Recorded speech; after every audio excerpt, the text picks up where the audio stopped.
السلام علیکم ورحمۃ اللہ وبرکاتہ۔ اللہم صلی علی سیدنا محمد وعلی آل سیدنا محمد وبارک وسلم، اما بعد فاعوذ باللہ من الشیطان الرجیم، بسم اللہ الرحمن الرحیم۔ وفی الارض آیات للموقنین وفی انفسکم افلا تبصرون، اور زمین میں نشانیاں ہیں یقین کرنے والوں کے واسطے، اور خود تمہارے اندر جو کیا تم دیکھتے نہیں۔ یعنی اللہ تعالیٰ نے انسان کو بے شمار نعمتوں اور لذتوں سے نوازا ہے۔ اس خدا وحدہ لا شریک نے انسانوں پر اتنے انعامات کیے ہیں کہ اگر ان کا شمار کیا جائے تو تمام آلات فیل ہو جائیں، تمام ذہن مانند پڑ جائیں، کیونکہ قرآن پاک میں اللہ تعالیٰ نے فرمایا کہ اگر تم میری نعمتوں کو شمار کرنا چاہو تو یہ کام تمہارے بس سے باہر ہے، تم نہیں کر سکتے۔ اللہ تبارک و تعالیٰ نے انسان کو ظاہری نعمتوں سے نوازا ہے اور باطنی نعمتوں سے بھی سرفراز کیا ہے، اور اس درفانی کے اندر کوئی بھی ایسی چیز نہیں کہ جو اپنے اندر کوئی نہ کوئی مصلحت کے لیے نہ ہو۔ ہر چیز کا اپنا الگ رنگ، اپنا الگ فائدہ ہے، ہر چیز کا ایک الگ ہی انداز ہے، ایک الگ ہی بناوٹ ہے، ایک الگ ہی شیپ ہے، ایک الگ ہی کوالٹی ہے، سب کا الگ الگ ٹیسٹ ہے۔ اللہ تبارک و تعالیٰ نے اس مختصری آیات کے اندر تقریباً پوری کائنات کے نقشہ کھینچا ہے، اور یہ بتایا ہے کہ درفانی میں یوں ہی بیکار پیدا نہیں ہے کہ بلکہ ایک مقصد کی وجہ سے اس دنیا کو پیدا کیا گیا۔ اس کا ایک تقاضا یہ ہے کہ اللہ تعالیٰ نے انسان کو تمام نعمتوں سے نوازا اور پھر توجہ دلائی کہ تم لوگ خود اپنے اندر غور کرو اور دیکھو کہ تم کون کون سی نعمتوں سے گھرے ہوئے ہو۔ مثلا ایک آنکھ پر اگر ہم لوگ غور کریں تو خدا کی تخلیق کا ہمیں پتہ چلتا ہے کہ اللہ تعالیٰ نے کتنے بہترین انداز سے اس کو بنایا ہے۔ خدا نے اس کو کیسے چاروں طرف سے حفاظت کے ساتھ ایک گہرے گڈھے کے اندر رکھا ہے، یعنی اگر کوئی بڑی چیز آنکھ کے اندر آ کر ٹکراتی ہے تو وہ آنکھ کے چاروں طرف ہڈی ہے، تو ہڈی والے حصے پر آ کر ٹکراتی ہے تو آنکھ کی حفاظت ہو جاتی ہے۔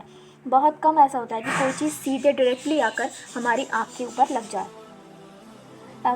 اس کے بعد کوئی چھوٹی چھوٹی چیزیں، مثلا چھوٹا کنکر، مٹی، ڈسٹ، جتنے بھی ڈسٹ پارٹیکلز ہوتے ہیں یہ سارے آنکھ میں نہ جائیں، ان سے حفاظت کے لیے اللہ تعالیٰ نے پلکوں کے ذریعے حفاظت فرمائی، یعنی ہماری یہ پلک کنکر، دھول مٹی، ڈسٹ وغیرہ سے ہٹانے کے کام میں آتی ہیں۔ اور ان سب سے باوجود اگر کوئی چیز آنکھ میں چلی بھی جائے، مثلا دھول مٹی کچھ بھی چلا جائے، تو ان سب کی حفاظت کے لیے اللہ تعالیٰ نے آنکھ کے اندر ایک پانی رکھا ہے، جو پانی کی اگر پانی ہمارا حفاظت کرتا ہے، کہ اس پانی کی خاصیت یہ ہے کہ پانی بالکل کھارا پانی ہے، اور اس کھارے ہونے کی وجہ سے دھول مٹی جو ہے وغیرہ اس کے اندر سے وہ اس سے کٹ کر نکل جاتی ہے۔ پانی آنکھ میں کس نے پیدا کیا کہ جو تم دھول مٹی وغیرہ کو صاف کرتا ہے؟ یہ صرف اور صرف اللہ تعالیٰ کی قدرت کا عملہ ہے، اور پھر ان آنکھوں میں اللہ تعالیٰ نے بے انتہا خوبصورتی پیدا کی، یہ سب اللہ تعالیٰ ہی کی نشانیاں ہیں۔ ہڈیوں پر گوشت چڑھایا، اس کے بعد اس کے اندر رگیں بنائی، وینز بنائی، اور اس وینز کے اندر ہمارے بلڈ کو فلو کرایا، یعنی خون کو دوڑایا، اور اس کے بعد خون کو جسم کے اندر انسان کی نشو نما کی۔ پھر ان ہڈیوں کو بھی بالکل سیدھا نہیں بنایا، بلکہ ان میں تقریباً 200 سے زیادہ جوڑ بنائے، ہر جوڑ کی بناوٹ بھی الگ الگ ہوتی ہے، ہر ہڈی کا سائز بھی الگ ہوتا ہے۔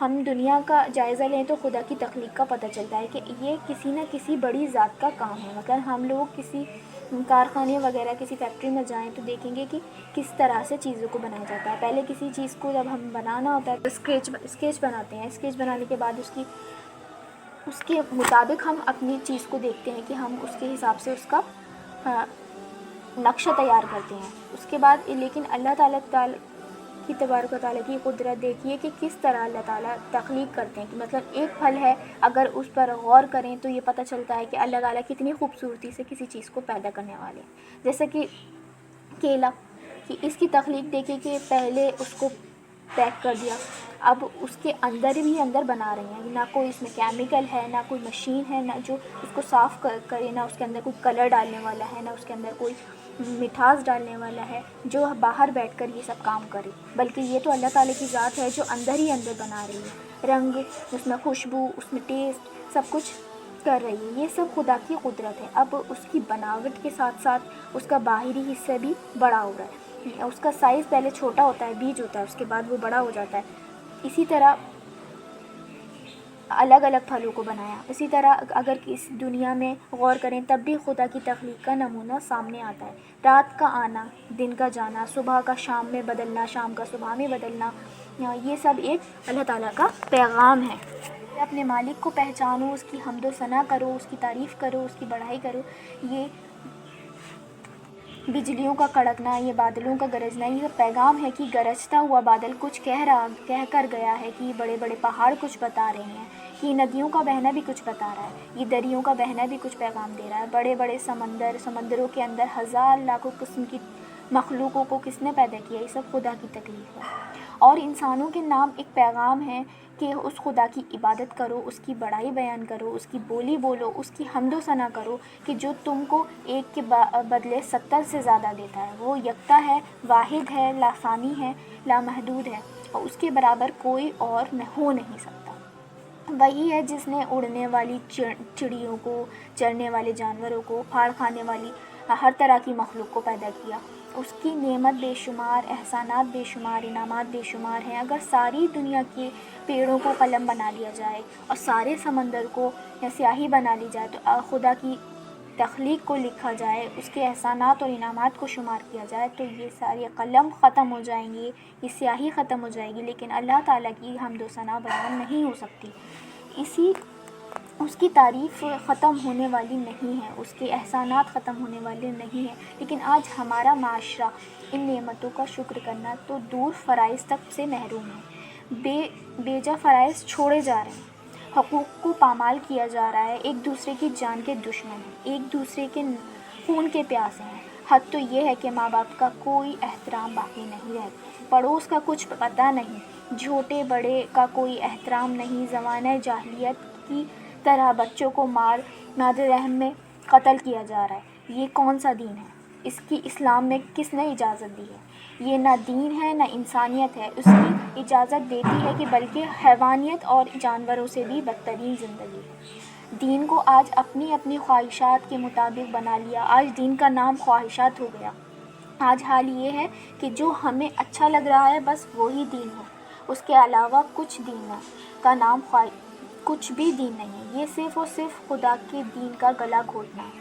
نہ دین پر چلنا، دین وہ ہے جو آپ صلی اللہ علیہ وسلم کے ذریعے ہم لوگوں تک پہنچایا گیا ہے، نہ کہ اپنی اپنی خواہش کو اس کے اندر ملا دینا۔ یہ صرف اور صرف تباہی کی طرف لے جانے والا ہے۔ اللہ تعالیٰ نے اس دنیا کو جو چیزیں پیدا کی ہیں، دنیا میں جتنی بھی چیزیں پیدا کی ہیں، ان سب کا مقصد واحد ان چیزوں میں غور فکر کر کے خدا کو پہچاننا تھا، کہ نہ ان کو خدا ماننا تھا، اور نہ ان چیزوں سے دل لگانا تھا، اور نہ ہی ان چیزوں میں الجھنا اور ہمارا مقصد ہے۔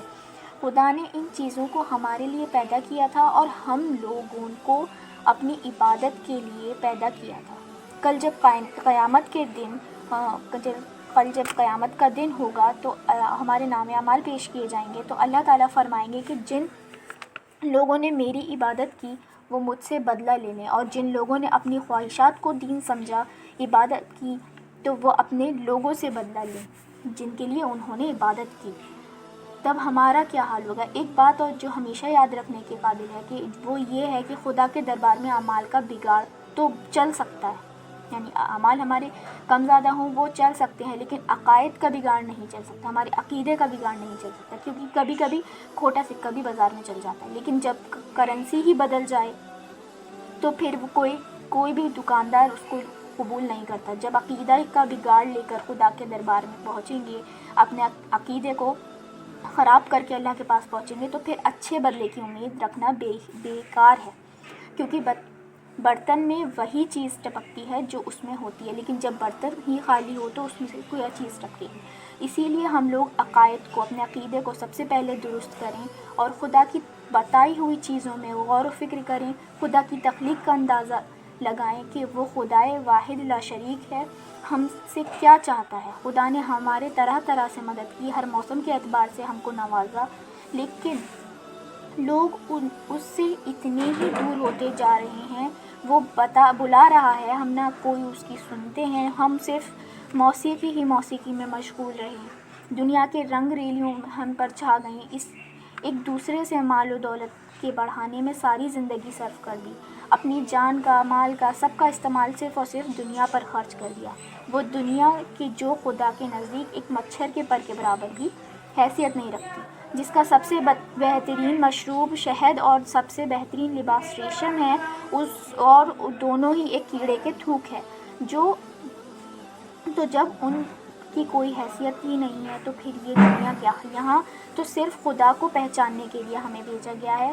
ان چیزوں میں غور کر کے جو ہمیں دی گئی، خدا کو پہچاننا ہے، اور ہمیں اپنی آخرت میں بنانی ہے، اپنی آخرت بنانی ہے، اور اللہ تعالیٰ سے دارفانی میں غور کرنے اور اپنی آخرت بنانے اور صحیح طور پر زندگی گزارنے کی توفیق عطا فرمائے، آمین رب العالمین۔ وآخر دعوانا الحمد للہ رب العالمین۔ السلام علیکم ورحمۃ اللہ وبرکاتہ۔